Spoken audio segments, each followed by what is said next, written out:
जय माता दी दोस्तों, स्टोरी अनबॉक्सिंग पर आपका तहे दिल से स्वागत है। आज मैं आपके लिए लाई हूँ माता रानी की 10 महाविद्याओं की कथा। तो इंतजार कैसा, चलिए माता रानी का नाम लेकर कथा को अनबॉक्स करते हैं। सती शिव की पत्नी और ब्रह्मा के वंशज प्रजापति दक्ष की बेटी थी। सती ने अपने पिता प्रजापति दक्ष की इच्छा के विरुद्ध भगवान शिव के साथ विवाह किया था। अपनी इच्छा के विरुद्ध विवाह करने से प्रजापति दक्ष को शिव पसंद नहीं थे। शिव का अपमान करने के लिए व्यग्र दक्ष ने एक महान यज्ञ का आयोजन किया। उन्होंने यज्ञ में दामाद भगवान शिव को छोड़कर समस्त देवी देवताओं को निमंत्रण दिया। सती को अपने पिता के यज्ञ के बारे में नारद मुनि से ज्ञात हुआ, तो यज्ञ में भाग लेने सती ने भगवान शिव से अनुमति मांगी। उन्होंने कहा कि पिता के घर यज्ञ हो तो बेटी को पिता के निमंत्रण की आवश्यकता नहीं है। भगवान शिव ने सती को यज्ञ में अनुचित बताकर शामिल न होने का आदेश दिया। भगवान शिव के मना करने पर सती उग्र हो गई और उन्होंने भयानक रूप धारण किया। ये देख लीलाधारी भगवान शिव डर कर भागने लगे। शिव जी ने सभी दिशाओं में भागने की कोशिश की, परंतु माता सती ने शिव को रोकने की इच्छा से अपने शरीर के अंगभूतों से 10 दिशाओं में अलग अलग रूपों से प्रत्येक दिशा की रखवाली की थी। जब शिव ने सती से उनके इस रूप के बारे में पूछा, तो देवी ने उन्हें महाविद्या के विभिन्न रूपों के बारे में बताया। उन्होंने बताया कि 10 दिशाओं में देवी के 10 स्वरूपों ने उन्हें घेर रखा है। 10 मुख्य दिशाओं में 10 महाविद्याएं, जिनमें काली सामने, तारा सबसे ऊपर, नीचे भैरवी, दाईं ओर छिन्नमस्ता, बाईं ओर भुवनेश्वरी, सबसे पीछे बगलामुखी, आग्नेय में धूमावती, नैऋत्य में कमालत्मिका है, वायव्य में मातंगी और ईशानी कोण में षोडशी हैं।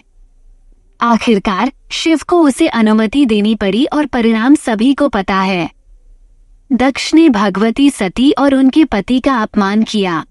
अपने पति के सम्मान को बनाए रखने के लिए और अपमान के कारण उन्हें यज्ञ में आत्मा अमर होकर अपनी जान देनी पड़ी। काली या महाकाली। काली पहली महाविद्या है और उग्र भी। काल की देवी, काल की नियंत्रक और परिवर्तन के रूप में मानी जाने वाली काली ब्रह्मांड के निर्माण से पहले के समय की अध्यक्षता करती हैं। काली को भगवान शिव की पत्नी के रूप में दर्शाया गया है। वह शिव की शक्ति हैं। देवी काली, जिन्हें महाकाली, भद्राकाली और कालिका के नाम से भी जाना जाता है, को 10 महाविद्याओं में सबसे श्रेष्ठ माना जाता है। महाकाली युद्ध, क्रोध, समय, परिवर्तन, सृजन, विनाश और शक्ति की देवी हैं। देवी निर्दोषों को बचाने के लिए बुराई का नाश करती हैं। वह मोक्ष प्रदान करने वाली दिव्य रक्षक हैं। उसका निवास शमशान भूमि है और उसके हथियार कृपाण और त्रिशूल हैं। वह देवी दुर्गा से राक्षस रक्तबीज को हराने के लिए प्रकट हुई, जैसा कि मार्कंडेय पुराण के देवी महात्म्य में वर्णित है।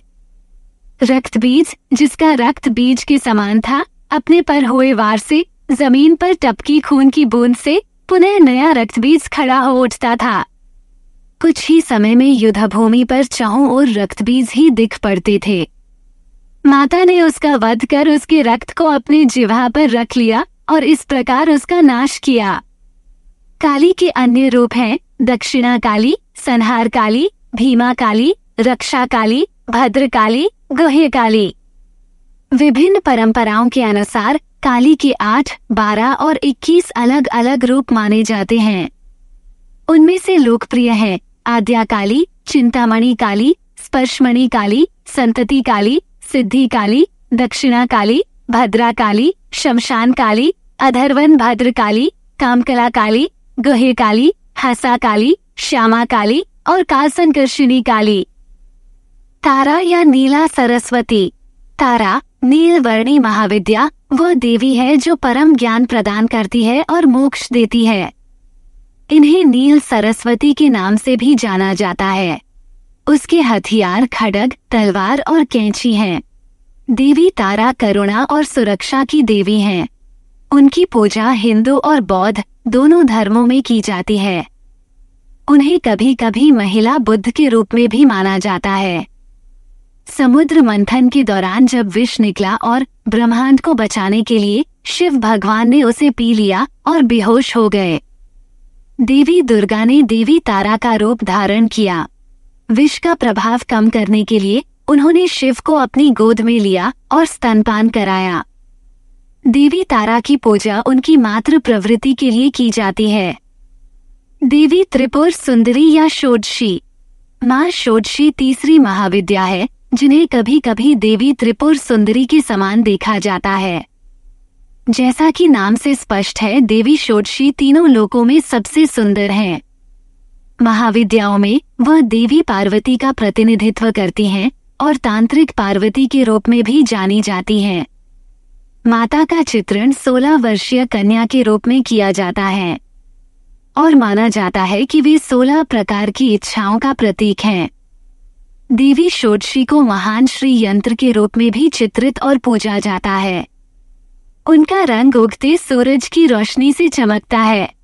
गुलाबी चमक खुशी, करुणा और रोशनी का प्रतिनिधित्व करती है। उनकी 4 भुजाएं हैं, जिनमें उन्होंने फूलों के 5 बाण जो 5 इंद्रियों का प्रतिनिधित्व करते हैं, एक पाश जो लगाव का प्रतिनिधित्व करता है, एक अंकुश जो घृणा का प्रतिनिधित्व करता है और एक धनुष के रूप में गन्ना जो मन का प्रतिनिधित्व करता है, धारण किया हुआ है। देवी त्रिपुर सुंदरी को ललिता यानी क्रीड़ा करने वाली और राजराजेश्वरी यानी रानियों की रानी के नाम से भी जाना जाता है। वह सदाशिव तत्व जागरूकता की स्थिति का प्रतिनिधित्व करती हैं। देवी त्रिपुर सुंदरी वह सौंदर्य है जिसे हम अपने आसपास की दुनिया में देखते हैं। माँ भुवनेश्वरी। माँ भुवनेश्वरी महाविद्या देवियों में से चौथी हैं। वे ब्रह्मांड की अधिष्ठात्री व सम्राज्ञी हैं। माता पूरे ब्रह्मांड का प्रतिनिधित्व करती हैं। देवी भुवनेश्वरी को संपूर्ण ब्रह्मांड की स्वामिनी माना जाता है। वह प्रकट अस्तित्व की सर्वोच्च साम्राज्ञी हैं और चेतना की प्रतीक हैं। वह शिव के हृदय में निवास करती हैं। माता कई पहलुओं में त्रिपुर सुंदरी देवी से संबंधित है। भुवनेश्वरी को आदि शक्ति यानी शक्ति के शुरुआती रूपों में से एक के रूप में जाना जाता है। अपने सगुण रूप में माँ भुवनेश्वरी को पार्वती के रूप में जाना जाता है। दिखने में माँ भुवनेश्वरी त्रिपुर सुंदरी जैसी हैं। माता भुवनेश्वरी के मस्तक पर अर्धचंद्र के साथ उगते सूरज का रंग है। देवी भुवनेश्वरी अपने 2 हाथों में पाशम और अंकुशम धारण करती हैं तथा अन्य 2 हाथ आशीर्वाद और भय से मुक्ति की मुद्रा धारण करते हैं। वह महामाया, सर्वरूपा और विश्वरूपा आदि नामों से भी लोकप्रिय हैं। प्राणतोषिणी ग्रंथ के अनुसार जब भगवान ब्रह्मा ने ब्रह्मांड का निर्माण किया तो उन्होंने देवी भुवनेश्वरी का आह्वान किया था। भैरवी। 10 महाविद्याओं में 5वें स्थान पर भैरवी हैं। वह देवी का एक उग्र और भयानक रूप है और उनकी प्रकृति काली से थोड़ी ही भिन्न है। भैरव की पत्नी होने के नाते, जो कि विनाश के साथ जुड़े भगवान शिव की उग्र अभिव्यक्ति है, वो सबसे शक्तिशाली आद्य ऊर्जा है। देवी भैरवी को उग्र देवी के रूप में जाना जाता है, जो भैरव की स्त्री प्रतिरूप है। माँ भैरवी को मुख्य रूप से दुर्गा सप्तशती में चंडी के रूप में देखा जाता है, जो चंड और मुंड का वध करती हैं। माँ भैरवी को 2 अलग अलग प्रतिमाओं के रूप में चित्रित किया जाता है। एक प्रतिमा में माँ भैरवी माँ काली से मिलती जुलती हैं, जबकि दूसरे में वे माँ पार्वती से मिलती जुलती हैं। काली की तरह उनके भी 4 हाथ हैं। सबसे प्रसिद्ध प्रतिमा विज्ञान के अनुसार वो अपने 3 हाथों में तलवार, एक राक्षस का सिर और ज्ञान का प्रतीक एक पुस्तक रखती हैं।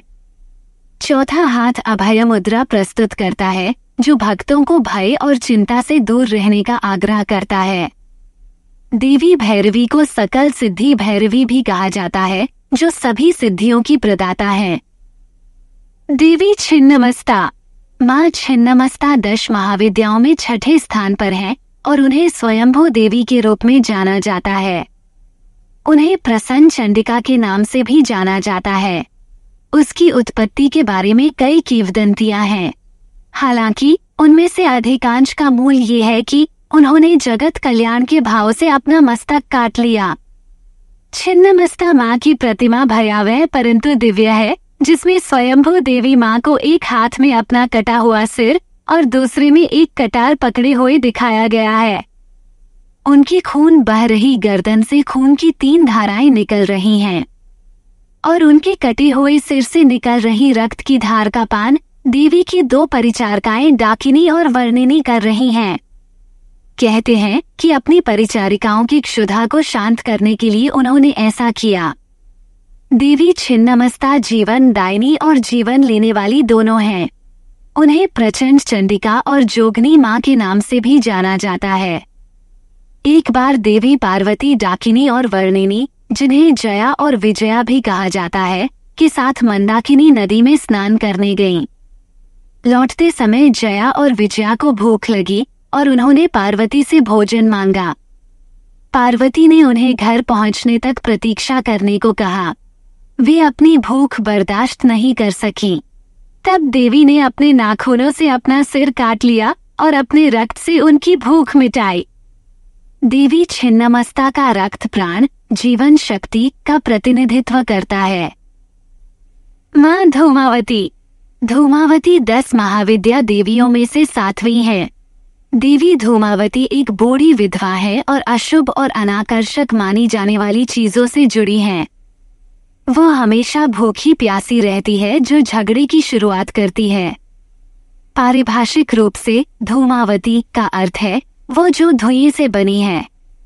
धूमावती जो तब उत्पन्न हुई जब भगवान शिव ने देवी सती को अपनी अत्यधिक भूख को शांत करने के लिए उन्हें निगलने और फिर उन्हें उगलने के कारण विधवा होने का श्राप दिया, जीवन के अंधकार, नकारात्मकता, क्रोध, भूख, दुख, भय, थकावट, बेचैनी, गरीबी से जुड़ी है। उनकी तुलना देवी अलक्ष्मी, देवी ज्येष्ठा और देवी निरीति से की जाती है। विधवा के रूप में चित्रित होने के कारण धूमावती महाविद्या के रूप में एक विशिष्ट प्रकृति रखती हैं। उन्हें अक्सर एक विशाल कौवे की सवारी करते हुए या एक घोड़े रहित रथ पर बैठे हुए दिखाया जाता है, जिस पर एक चिन्ह के रूप में कौवा का प्रतीक बना होता है। धूमावती हमें शाश्वत सत्य की खोज का पाठ पढ़ाती हैं। बगलामुखी या पीताम्बरी। बगलामुखी 10 महाविद्याओं में से 8वीं है। देवी बगलामुखी, जिन्हें विजयनी भी कहा जाता है, वह देवी हैं जो अपने शत्रुओं को पंगु बना देती हैं और चुप करा देती हैं, सभी दुष्ट प्राणियों की जीभ को नियंत्रित करती हैं। ये नाम बगला से लिया गया है, जिसका अर्थ है घोड़े को नियंत्रित करने के लिए इस्तेमाल की जाने वाली लगाम। उन्हें अपने बाएं हाथ से एक राक्षस की जीभ खींचते हुए और अपने दाहिने हाथ से उसे डंडे से मारते हुए दिखाया गया है। उन्हें अपने पीले रंग के कारण पीताम्बरी के नाम से भी जाना जाता है।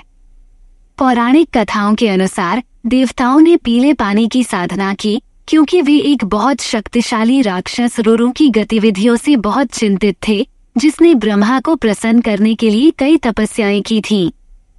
उनकी साधना से प्रसन्न होकर देवी माँ हरिद्रा सरोवर से बगलामुखी के रूप में प्रकट हुई और तूफान को शांत किया। देवी मातंगी। मातंगी 10 महाविद्या देवियों में से 9वीं है। देवी सरस्वती की तरह वो वाणी, संगीत, ज्ञान और कला को नियंत्रित करती हैं। इसलिए माँ मातंगी को तांत्रिक सरस्वती के नाम से भी जाना जाता है। देवी मातंगी को चांडालिनी के नाम से भी जाना जाता है, जो बहिष्कृत लोगों की देवी है। पौराणिक कथाओं के अनुसार एक बार भगवान विष्णु और लक्ष्मी शिव और पार्वती से मिलने आए थे। भोजन करते समय उन्होंने कुछ भोजन जमीन पर गिरा दिया।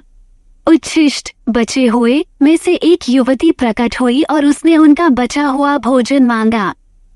उस दिन से वो उच्छिष्ट मातंगी या उच्छिष्ट चांडालिनी के नाम से जानी जाने लगी। वह निम्न जाति के हिंदू समाज का प्रतिनिधित्व करती हैं और प्रदूषण से जुड़ी हैं। मातंगी सरस्वती का तांत्रिक रूप ज्ञान, संगीत और कला की देवी भी हैं। वह उस ज्ञान को समाहित करती हैं जो मुख्य धारा के हिंदू समाज से परे है। इसी कारण माता का ये रूप वर्ण और जाति की समानता को दर्शाता है।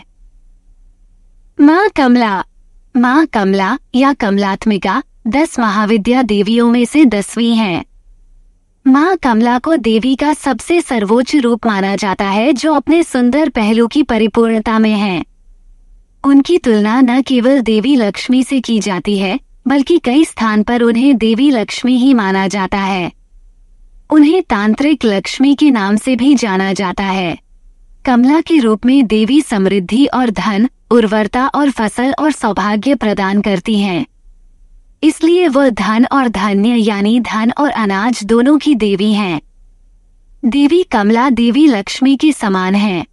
देवी कमला, कमल देवी, लक्ष्मी का तांत्रिक रूप, हिंदू धर्म में सबसे महत्वपूर्ण और व्यापक रूप से पूजी जाने वाली देवियों में से एक है। वह धन और समृद्धि की देवी है, जो ऋषि भृगु की पुत्री हैं। कमला के 4 हाथ हैं। वह पद्मासन मुद्रा में कमल पर विराजमान है, जो आमतौर पर 2 हाथियों से घिरा होता है और अपने 2 ऊपरी हाथों में 2 कमल के फूल पकड़े हुए हैं। निचले 2 हाथ वरमुद्रा और अभय मुद्रा प्रदर्शित करते हैं। उनके अन्य रूप हैं रुद्र, चीखने वाला, घोरा, भयानक, तामसी, अंधेरा वाला। यद्यपि कमला को अक्सर देवी लक्ष्मी के रूप में माना जाता है, लेकिन 10 महाविद्या के अनुसार कमला का लक्ष्मी से स्पष्ट अंतर है। कमला केवल दाता है, जो भक्त की समृद्धि सुनिश्चित करने के लिए कार्य करती है। अगर आपको ये वीडियो पसंद आई हो तो इसे लाइक और शेयर जरूर करें। और यदि आपको हमारे चैनल की और बहुत सारी ऐसी ही रोचक कथाएं और कहानियां सुननी है तो इसे सब्सक्राइब कर लें। अगली कहानी में मिलेंगे, तब तक के लिए हंसते रहिए, मुस्कुराते रहिए।